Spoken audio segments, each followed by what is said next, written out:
kind of stuff. Well, I feel like she means that in the sense of like a place to work and a place to be. Yeah, I mean, I understand that mentality. Like, it's good to have places to go as far as like the guys, and you know, you try to have an alternative to like the number one company right now, which is WWE. And I mean, there was a period of time where TNA was a great alternative to that, and you know, there have been times when it's been, you know, really, really good, and times when it's sort of faltered. But I still feel like there's a spot for wrestling that isn't WWE, and I hope that TNA, you know, continues to, you know, I want them to thrive and survive. Selfishly, I want it for my friends, the people that still work there. I still want them to succeed and do well. And yeah, I think it would be a different, you know, a different landscape of professional wrestling if TNA wasn't around. So I mean, we're definitely, you know, despite the fact that I'm not a part of TNA, you know, anymore, I still want them to succeed and do well, and I want the guys that are in that locker room to succeed and do well. And so, you know, I understand that mentality. You know, I would hate to see TNA close. I would hate to see those guys sort of lose that opportunity to do what they do for a living.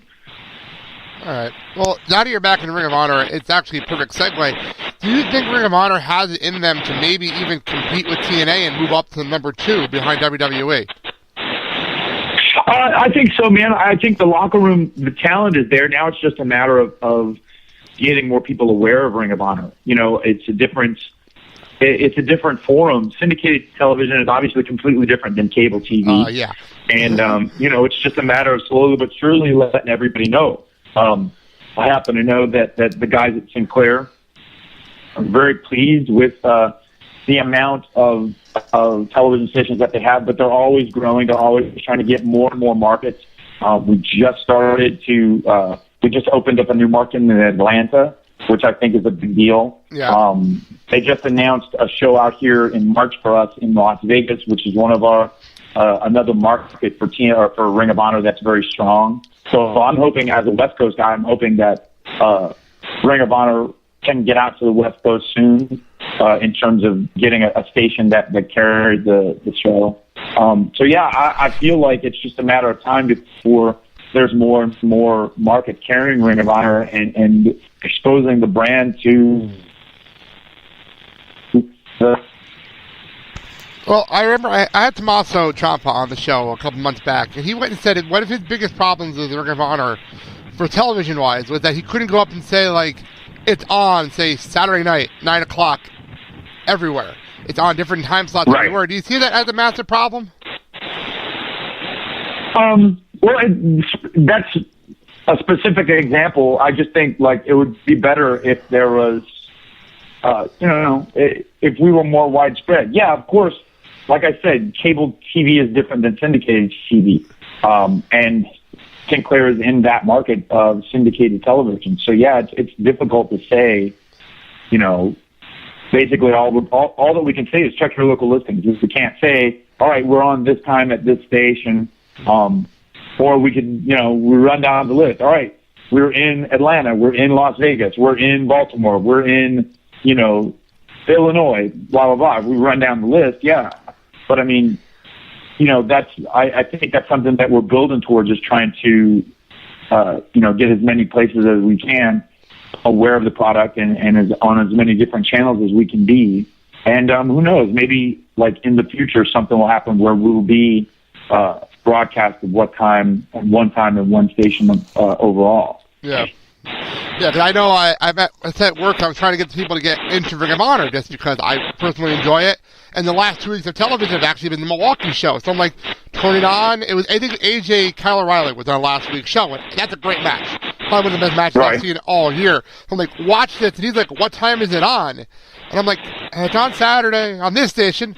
It's on Sunday on this station. And I think it's at 9 o'clock. I'm like, it's kind of difficult to even get someone else that's not a fan to watch it because it's hard to even remember what it's on. Sure.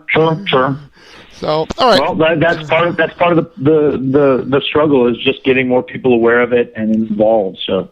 Yeah. Well, now that you're back in ROH. Do you feel more like this is with you and Kaz? It's like a legacy run, or do you guys see this going more long term? Oh, definitely long term. I'm not looking to, we're not phoning it in, first of all. We're definitely working hard to try and be, the best team that Ring of Honor has. It's just a very stacked locker room in that respect. When you look at teams like Red Dragon and teams like the Young Bucks and teams like the Briscoes, our work's cut out for us, man. But at the same time, we feel that we have the opportunity to show the Ring of Honor fan base that we are that good.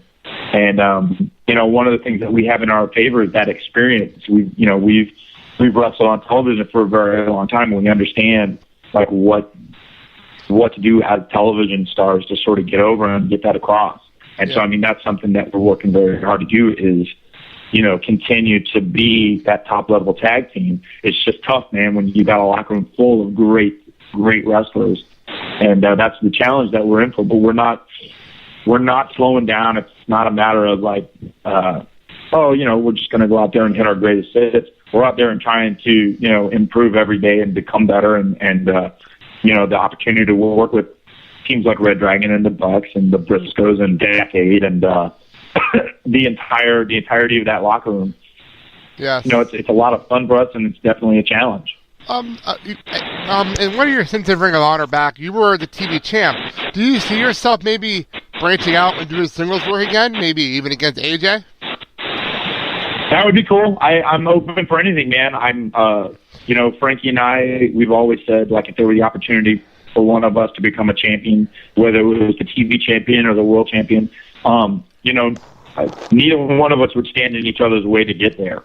And, it's just a matter of opportunity now. And if that's the path that is presented to one of us at Ring of Honor, the other guy would be there in support, man. I think that, I would never stand in Frankie's way to, become a bigger star in a singles capacity. And I know that he feels the same way about me. So it's just a matter of that opportunity arising. And then we'll see where it goes from there. Yeah.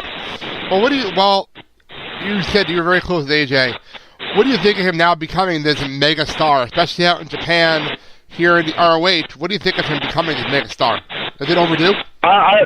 Yeah, I knew it could, man. I'm thrilled that he's had the opportunities that he's had since leaving TNA, especially in New Japan. I feel like he definitely has, it was definitely a shock, I think, to the wrestling fan base in general that he won the title.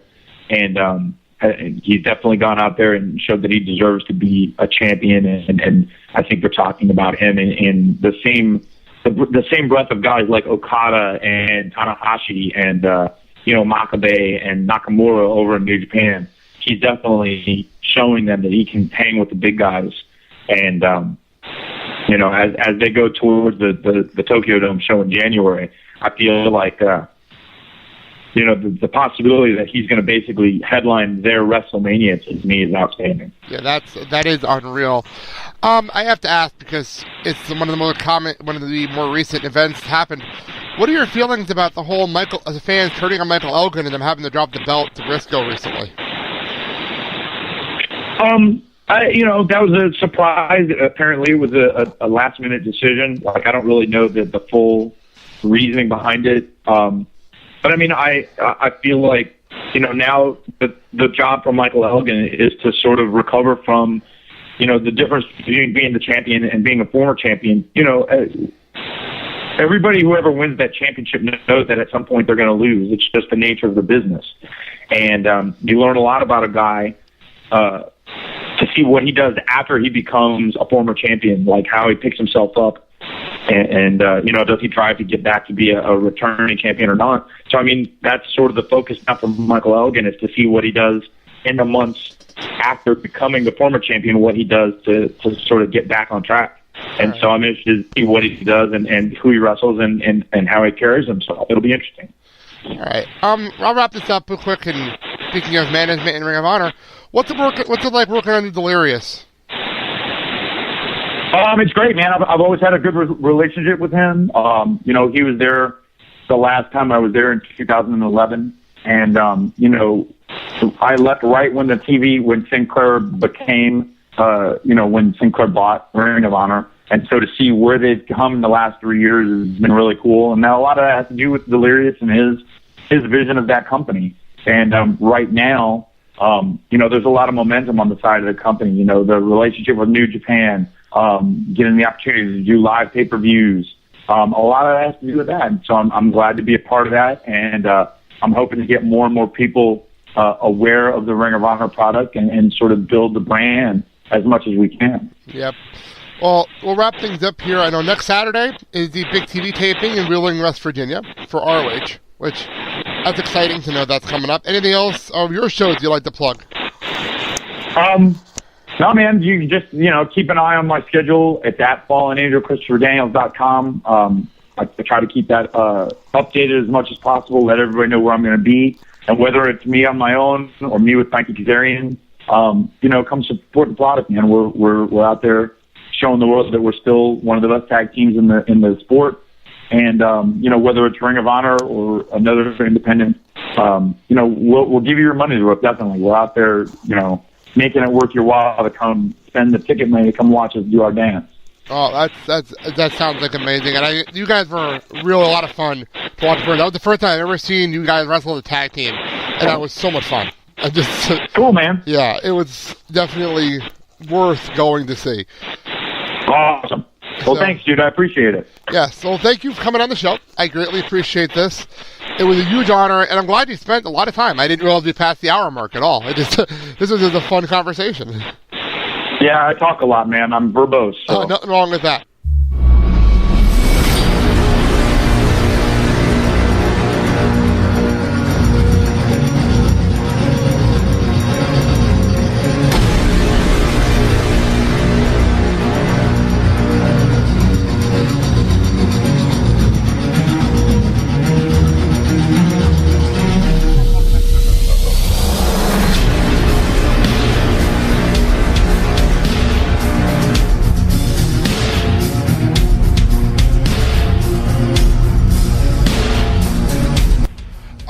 I'm here with the current and longest reigning Ring of Honor television champion, who faced wrestling legend Jushin Thunder Liger on Friday night at Supercard of Honor 9, Jay Lethal. Jay, how are you doing today?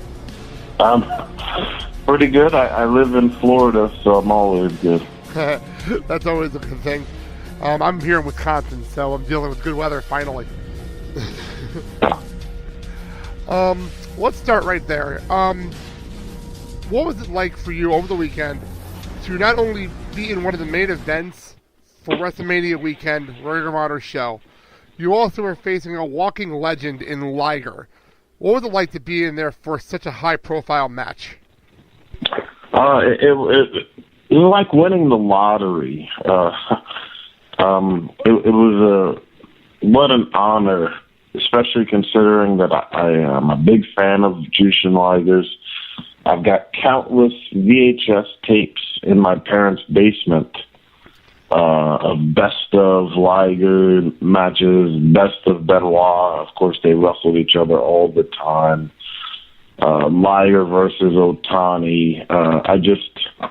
I felt like when I stepped into the ring with Liger, I'd be almost taking the role of Benoit or the role of Otani, because I just watched him so many times, and it was cool to get to step into the ring with him. I've been on this very lucky streak where I'm very fortunate to be in the ring with a lot of guys that are considered legends in this wrestling business.